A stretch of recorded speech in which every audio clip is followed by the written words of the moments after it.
Project Hail Mary had the biggest opening day for a non-franchise movie in history. That's insane! Other movies in that category are Oppenheimer, Inception, and Dunkirk. And they lost to a rock.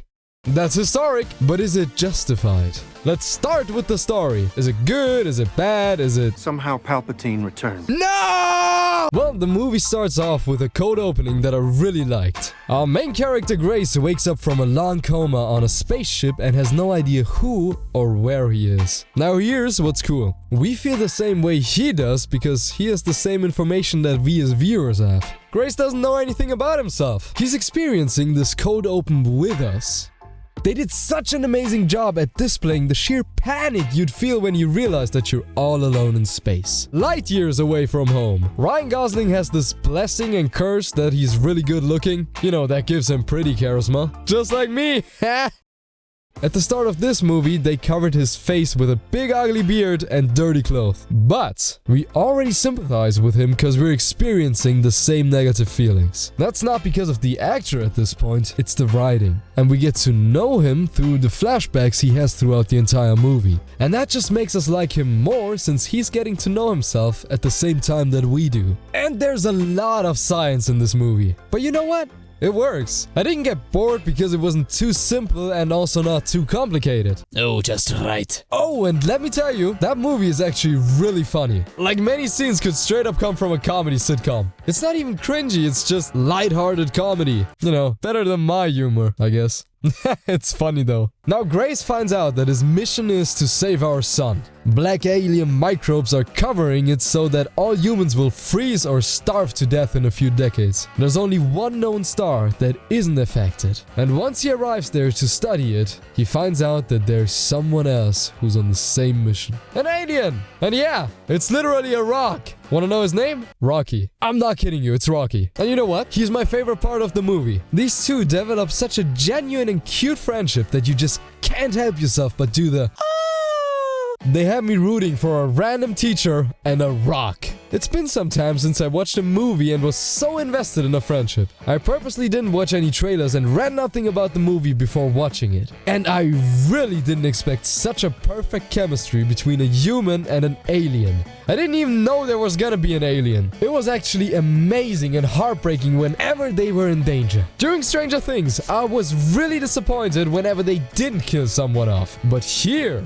I was deeply relieved whenever they survived something. The whole movie is actually based on a book, and what makes that fact way cooler is that the book left a few questions unanswered. For example, what Rocky's ship looks like on the inside, or what Earth looks like when the research is finished.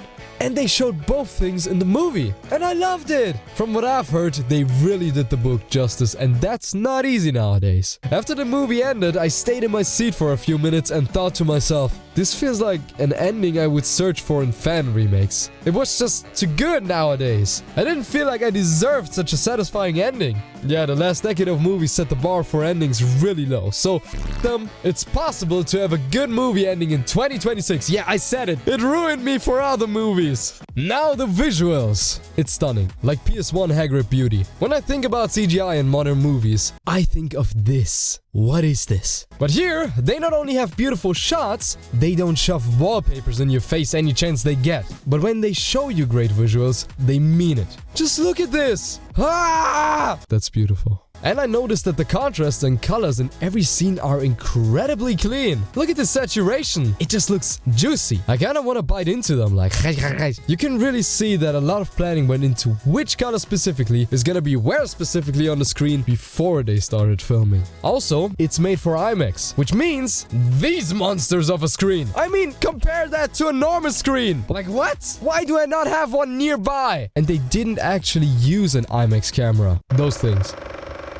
What is that sound? And how can you concentrate? Well, in this movie, they used digital cameras and filmed the movie vertically. Yeah, the raw footage has TikTok format. And that's why the lens flares aren't horizontal like in other movies. They're vertical here. Interesting detail. Now, acting and characters. It's by far Ryan Gosling's best performance. And now it's official. Ryan Gosling even has chemistry with a rock. It's an outstanding performance since he's the only person in most frames. The character he's supposed to have chemistry with is a puppet. Well, a part of why this friendship works on screen is the way that Ryan acts around this puppet. Because Rocky doesn't convey emotion in his voice. He can't, since his voice is supposed to come through a translator computer. But Rocky is just the cutest guy ever. Just look at this!